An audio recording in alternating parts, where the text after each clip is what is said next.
الحمدللہ الذی جعلنا من المتمسکین، بولا یا امیر المؤمنین علی بن ابی طالب علیہ السلام۔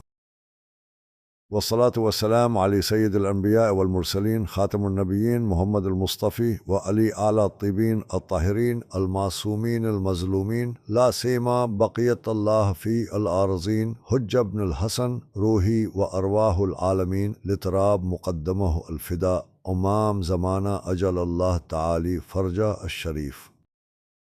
اما بعد فقد قال مولانا و سیدنا امام زمانہ عجل اللہ تعالی فرجہ الشریف، ارواحنا لتراب مقدمہ الفدا۔ محبت حسین کی اصل بنیاد یہ ہے کہ یہ صرف ایک جذبہ نہیں بلکہ نجات کا راستہ ہے۔ جب یہ محبت دل میں اترتی ہے تو انسان ہاتھ کھولتا ہے، مال خرچ کرتا ہے، زبان سے مرثیہ پڑھتا ہے اور دل سے عشق بہاتا ہے۔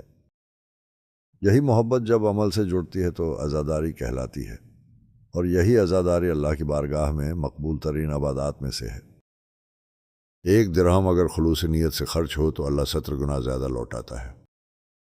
جس عزاداری میں نیاز کا ایک نوالہ، پانی کا ایک قطرہ یا ایک چراغ جلایا جائے اور نیت صرف امام حسین کی محبت ہو، وہ سرمایہ بن جاتا ہے۔ اللہ کے ہاں تول کا معیار مقدار نہیں، نیت اور اخلاص ہے، کیونکہ امام حسین کے غم میں خرچ کیا گیا مال نفس کی قربانی کا نام ہے۔ یہ اظہار ہے کہ مولا ہمارا سب کچھ آپ کے لیے ہے۔ یہ وفاداری کی علامت ہے، اس مظلوم کے ساتھ جو دین بچانے کے لیے تنہا خیمے سے نکلا۔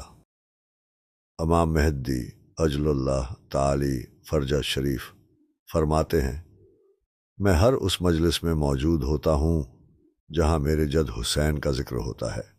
تو پھر سوچو، جو درہم ہم دیتے ہیں کیا وہ فقط دنیا والوں کو نظر آتا ہے؟ جو فرش بچھاتے ہیں کیا وہ فقط دنیا والوں کو نظر آتا ہے؟ جو نیاز تقسیم کرتے ہیں کیا وہ فقط دنیا والوں کو نظر آتا ہے؟ نہیں، وہ ہمارے امام وقت کی آنکھوں کے سامنے ہوتا ہے۔ دنیا میں برکت، رزق میں کشادگی، مشکلات میں آسانی ہے، آخرت میں شفاعت حسین حب اہل بیت کے ساتھ محشور ہونا ہے۔ قیامت میں وہی عزادار حسین کے پرچم تلے ہوں گے۔ یا اللہ، ہم فقیر ہیں، گناہگار ہیں، مگر تیرے نواسے پر آنسو بہاتے ہیں۔ ہماری تھوڑی سی محبت کو، تھوڑے سے خرچ کو قبول فرما۔ یا رب، ہم نے جو دیا وہ تیرے حسین کے لیے تھا، ہماری نیتوں کو پاکیزہ کر دے، ہمیں ریاکاری، دکھاوا اور شہرت سے بچا، اور صرف خلوص دے، صرف وفا دے، صرف عشق دے۔ یا اللہ، جس نے اس عزاداری میں حصہ لیا، مال سے، وقت سے، آواز سے، آنسو سے، اس سب کے ایک ایک عمل کو اپنے کرم سے قبول فرما، اور ان سب کے رزق میں، صحت میں، نسل میں، عمر میں برکت ڈال دے، 70 گنا نہیں، 1000 گنا۔ اللہم اجل لولیک الفرج وجعلنا من اعوانہ وانصارہ والمستشہدین بین یدیہ بحق محمد وعلی الطاہرین۔ یہ دعا ہماری دل کی گہرائیوں سے نکلتی ہے، امید کی کرن بن کر ہمیں جڑ دیتی ہے۔